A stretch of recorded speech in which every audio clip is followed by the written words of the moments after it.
soleil, de la neige, des conditions idéales pour le grand retour de la transjurassienne après 2 années d'absence. Nous sommes ici à Chauneuf où les arrivées s'échelonnent tout l'après-midi au pied du tremplin.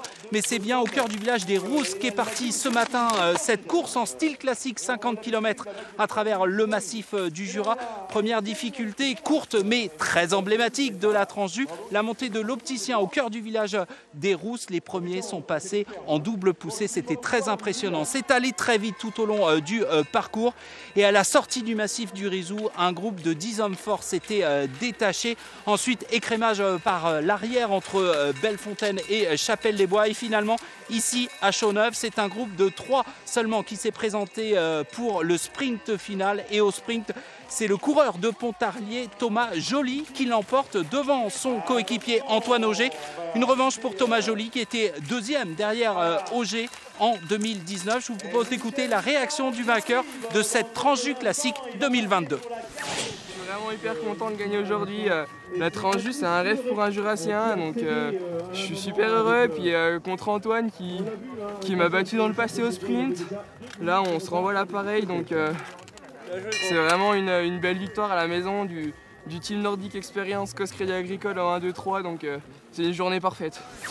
Du côté des filles, c'est une Finlandaise qui s'impose, Kati Roivas. C'était sa première transjurassienne et pour un coup d'essai, c'est un coup de maître. Elle remporte la course en 2h14, 20e temps au scratch, rendez-vous compte.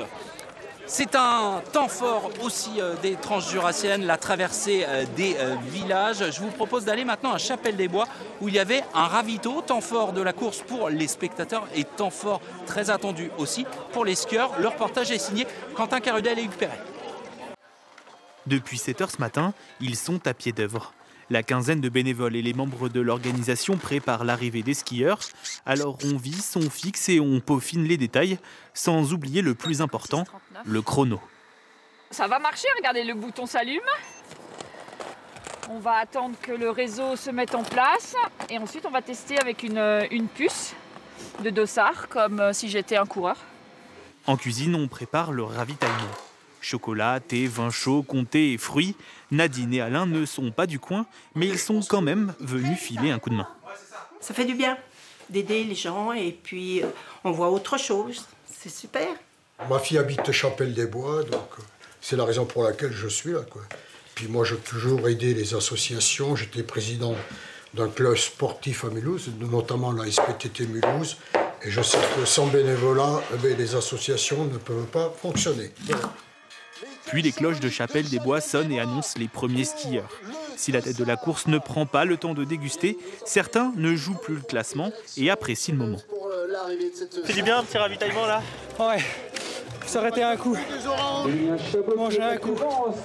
153e position. Un petit ravitaillement au soleil avec les copines, oui, ça fait plaisir, ça fait du bien. Ça va permettre d'aller jusqu'au bout. Les spectateurs en profitent pour encourager les participants. Un moment de solidarité, d'échange et de bonne humeur. Et on se retrouve ici au pied du tremplin de Chauneuf avec Marie-Pierre Guilbeault qui a vécu une première aussi ce week-end, ce matin, puisque vous êtes la nouvelle directrice de l'épreuve.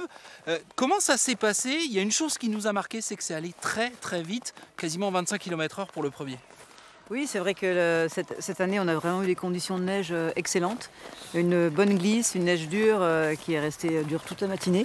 Donc, elle favorisait vraiment la glisse et la vitesse. Et c'est pour ça que les premiers ont mis si peu de temps. Alors, vous êtes directrice d'épreuve, vous êtes aussi quadruple vainqueur de la transjurassienne, la longue distance, la 70 qu'on aura demain. À quoi vous vous attendez demain? Des conditions similaires, un spectacle aussi sympathique à suivre? Oui, c'est vrai qu'il y a beaucoup plus d'engouement pour la course en skate ici dans notre région. Donc c'est vrai qu'il y aura beaucoup plus de concurrents, beaucoup plus de spectateurs. Et ce sera sûrement une très belle course aussi.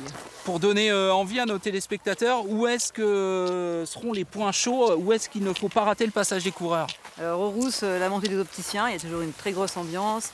Ensuite, il y a tous les ravitaillements à Bellefontaine, Bois d'Amont, Chapelle des Bois, où il y a vraiment une grosse ferveur populaire. Donc c'est à ces rendez-vous-là qu'il faut venir. Allez, je vous demande de vous mouiller. Qui va gagner demain? La grande tranche du 2022. J'aimerais bien que ce soit Jean-Marc Gaillard, il le mérite. Et en plus, il est du Jura maintenant, on peut le dire. En plus, il habite dans le Jura, donc ce serait une belle récompense pour sa fin de carrière. Bon ben, on vous donne rendez-vous demain au même endroit pour vérifier si votre pronostic est bon. Voilà.